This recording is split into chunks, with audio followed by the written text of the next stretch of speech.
অমিত শাহজি তার বক্তব্যে খুব নির্দিষ্ট করে আজকে একটি প্রশ্নের উত্তরে বলেছেন, প্রশ্নটাও গুরুত্বপূর্ণ ছিল, তাতে বলেছেন যে এজেন্সি তো আমাদের দল চালায় না, এজেন্সি হচ্ছে যে সমস্ত মামলা নিয়ে এসছে কোর্টের বিচারাধীন মামলা, কোর্টের হচ্ছে নজরদারিতে এজেন্সি তার মতো কাজ করে স্বাধীনভাবে। ফলে আপনারা যে এই এতক্ষণ ধরে আমি তোমার কাছে আসছি, তোমার কাছে আসছি, গুরুত্বপূর্ণ কথা মমতা বন্দ্যোপাধ্যায় বলেছেন যে পুলিশ সরকার চালায় না। শুনুন না, আমি বলছি যেমন অমিত শাহ বলেছেন তেমন মমতা বন্দ্যোপাধ্যায় কথা বলেছেন আমি জানি না, উনি শুধু ঘেটু বলেছেন। আমার কথা শুনুন না, ওসব দেখাবেন তারপরে উত্তর দেবো। আমার কথা হচ্ছে যে রবীন্দ্রনাথ বাবু একাধিক বিষয় আজকে উপস্থাপন করেছেন বা অন্যান্যরাও বলছেন। আমাদের বক্তব্য হচ্ছে এই সমস্ত বিষয়গুলো আদালতের বিচারাধীন। এই যে যারা বেল পেয়েছেন বলছেন তারা আইনি প্রক্রিয়ার মধ্যে পেয়েছেন, কেউ বেকসুর খালাস পাননি, এটা একটা আইনি প্রক্রিয়া। এই প্রক্রিয়া আজকে এই যে বারবার টোন্ট করছেন, ধরুন সিপিএম, তার মধ্যে 5-7টা কেস তো আমি এক্ষুনি বলতে পারবো যেগুলোতে বিকাশ বাবু সব হচ্ছে উকিল বাবু ছিলেন। তিনি কেন বেল রিজেকশনের জন্য হায়ার কোর্টে যাচ্ছেন না? তিনি কেন তাদেরকে ছেড়ে রেখে দিয়েছেন? কি সেটিং হয়েছে তৃণমূলের সাথে? কি সিপিএম মূল আন্ডারস্ট্যান্ডিং? আমি বললাম অমিত শাহ এতক্ষণ ধরে ভাষণ দিলেন, অমিত শাহ বললেন এতক্ষণ কোথায় গেল বঙ্গারু লক্ষণ? নারদায় তৃণমূলের নেতাদের টাকা নিতে দেখেছি, আর অমিত শাহ ডান দিকে যিনি বসে আছেন তিনি টাকা নিয়েছিলেন বলে তৃণমূলের নেতাদের কারোর বিরুদ্ধে বিচারাধীন বিষয়, খবর কাগজের মোড়া থেকে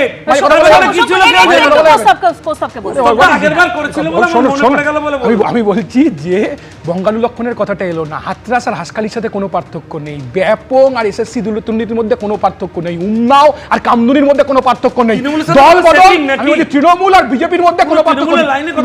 তুমি তো তৃণমূলে ছিলে ভাই, পুরো তৃণমূলের তৃণমূলের লাইনে কথা বলছি না, তৃণমূল বিজেপির বিরুদ্ধে কথা বলছি, সিপিএম এর বিরুদ্ধে কথা বলছি। সংকটের প্রস্তাবটা দুজনকে থামাচ্ছি, এবার তন্ময় রিঅ্যাকশন নিতে হবে। হ্যাঁ পুরো সেটিং বেঁচে আগে মুসলমান সেজেছিল, শেষ হলে বলবো বেঁচে মরতে আগে সংকটের প্রস্তাবটা প্লিজ দুজনকে থামাচ্ছি, তন্ময় রিঅ্যাকশন নিতে হবে। হ্যাঁ তন্ময়, শঙ্কু আর কৌস্তব যদি থামি তারপরে বলবো। আচ্ছা হলো, অনেকক্ষণ শুনলাম বিষয়টা হচ্ছে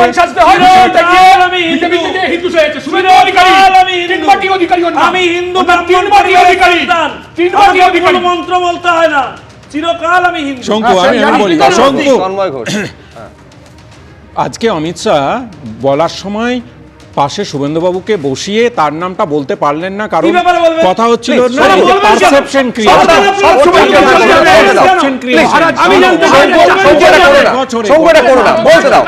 তুমি তো আনইন্টারাপ্টেড বলছো, কেন অ্যালাউ করছো না অন্যকে বলতে? হ্যাঁ, গত 5 বছরে ইডি এবং সিবিআই যতগুলো কেস ফাইল করেছে তার মধ্যে 96%, 95 থেকে বেড়ে এখন 96% হয়েছে বিরোধী দলের নেতা নেত্রীদের প্রতি। আর একটা প্রশ্ন, 2014 থেকে 2024 এই 10 বছরে 24 জন নেতৃত্ব, যাদের বিরুদ্ধে আমি না, এই অমিত শাহ আজকে যেমন বলেছেন এই বিভিন্ন তৃণমূল কংগ্রেসের নেতার নাম, তিনি বলেছিলেন, এমনকি মাননীয় প্রধানমন্ত্রী অবধি বলেছিলেন অজিত পাওয়ার 10,000 কোটি টাকার কেলেঙ্কারিতে জড়িত। 10,000 আমরা সাসপেন্ড করেছি, তোমরা তো তাকে নিয়ে সরকার বানিয়েছো। অজিত পাওয়ার, অশোক চৌহান, অজিত পাওয়ার, অশোক চৌহান, আমি যেটা বলছি সেটা উত্তর দাও না, যে তোমরা তো তাদেরকে দলে নিয়ে তাদের সঙ্গে সরকার করেছো। তৃণমূল কংগ্রেস তো তাও হচ্ছে তাকে সাসপেন্ড করেছে। এটাই পার্থক্য, এটাই পার্থক্য, এটাই পার্থক্য। নরেন্দ্র মোদী বলেছিলেন না খাউঙ্গা না খানে দুঙ্গা, আসলে বলেছেন সবাই মিলে বললে শোনা যাবে না, প্লিজ সবাই মিলে বললে শোনা যাবে না। হ্যাঁ তন্ময় প্লিজ শেষ করতে হবে, আমি দুজনকে থামাচ্ছি, সবাই মিলে বললে কারোর কথা শোনা যাবে না, বাকিরাও রয়েছে, প্রত্যেকের রিঅ্যাকশন নিতে হবে প্লিজ। কথা বলছিলাম যে মাননীয় প্রধানমন্ত্রী এবং স্বরাষ্ট্রমন্ত্রী যাদের যাদের নামে দুর্নীতি বলেছেন, পরবর্তীকালে তারা সকলে যেই বিজেপিতে যোগ দিয়েছে তদন্ত বন্ধ হয়ে গেছে। অর্থাৎ কথা হয়েছিল যে উনি বলেন না না খাউঙ্গা না খানে দুঙ্গা, আসলে আসলে ওনার স্লোগান, শঙ্কু প্লিজ, ওনার স্লোগান হচ্ছে নাই খাউঙ্গা কিছু করে শঙ্কু সবসময় যদি এরকম ইন্টারপ্রেট তাহলে কি হবে? আমি তো করছি আমার বক্তব্য হচ্ছে তুমি, আমি তো তাদের কথা বললাম, তাদেরকে নিয়ে সরকার বানিয়েছো, তাদেরকে দলে নিয়েছো, বিজেপি তো ওয়াশিং মেশিন। একটা কথা বলবো, আমি বলছি যেমন তন্ময় ঘোষ বলছেন যে যাদের যাদের বিরুদ্ধে অভিযোগ করেছেন তারা যখন বিজেপিতে যোগ দিয়েছেন তাদের বিরুদ্ধে চলা মামলা বন্ধ হয়ে গেছে, এটা তন্ময় ঘোষের অভিযোগ। আমি শুধু আরেকটা উল্টো দৃষ্টান্ত দিয়ে দিই যে একেবারে খুনের ঘটনায় অভিযুক্ত তারা যখন তৃণমূলে যোগদান করেছেন তাদের ক্ষেত্রে মামলা কি সমানভাবে চালু রয়েছে? শুধু মানুষ ভূঁইয়ার কথাটা স্মরণ করিয়ে দেবো বা তন্ময় হয়তো ভালো মনে থাকবে সে বিষয়ে, কিন্তু এর পাশাপাশি একাধিক বিষয়ে আজকে আক্রমণ শানিয়েছেন কেন্দ্রীয় স্বরাষ্ট্রমন্ত্রী, যার মধ্যে অন্যতম হচ্ছে অনুপ্রবেশ। এই অনুপ্রবেশের সমস্যা অন্যান্য রাজ্যে নয়, এই রাজ্যে সব থেকে বেশি রয়েছে। তার কারণ অনুপ্রবেশের আঁতুড়ঘর তৃণমূল সরকার পশ্চিমবঙ্গকে করে রেখেছে। বারবার আবেদন সত্ত্বেও জমি দেওয়া হয়নি, যার জন্য ফেন্সিং বা কাঁটা তার দেওয়া যাচ্ছে না। কি বলেছেন কেন্দ্রীয় স্বরাষ্ট্রমন্ত্রী এবং তার পাল্টা মুখ্যমন্ত্রী বা কিভাবে প্রত্যাঘাত করলেন দেখুন। और न केवल घुसपैठ रोकेंगे, सारे घुसपैठियों को चुन चुन कर भारत के बाहर निकालने का काम भी भारतीय जनता पार्टी की बंगाल सरकार करेगी। মিথ্যে কথা, বাংলায় শুধু অনুপ্রবেশকারী, কাশ্মীরে নাকি নেই। পহেলগাঁও তাহলে কি আপনারা করলেন?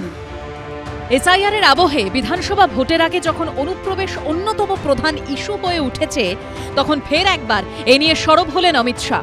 2014 থেকে 2025 প্রায় 12 বছর ধরে কেন্দ্রে ক্ষমতায় রয়েছে বিজেপি। সীমান্ত সুরক্ষার দায়িত্ব বিএসএফ এর, আর বিএসএফ কেন্দ্রীয় স্বরাষ্ট্র মন্ত্রকের অধীনস্থ। স্বরাষ্ট্রমন্ত্রী অমিত শাহ, তাহলে অনুপ্রবেশের দায় কি কেন্দ্রীয় স্বরাষ্ট্রমন্ত্রীর নয়? বারবার এই প্রশ্ন তোলে তৃণমূল। এদিন তার জবাব দিয়েছেন অমিত শাহ।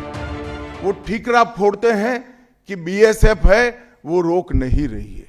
ममता जी, मैं आज आपको इस सार्वजनिक प्रेस वार्ता में पूछना चाहता हूं कि कौन सरकार है, कौन सी सरकार है बांग्लादेश की पूरी सीमा पर जो वाड़बंदी करने के लिए, बॉर्डर पर फेंसिंग करने के लिए जमीन नहीं देती है? अगर आप जवाब न दे पाए तो मैं ही देता हूं।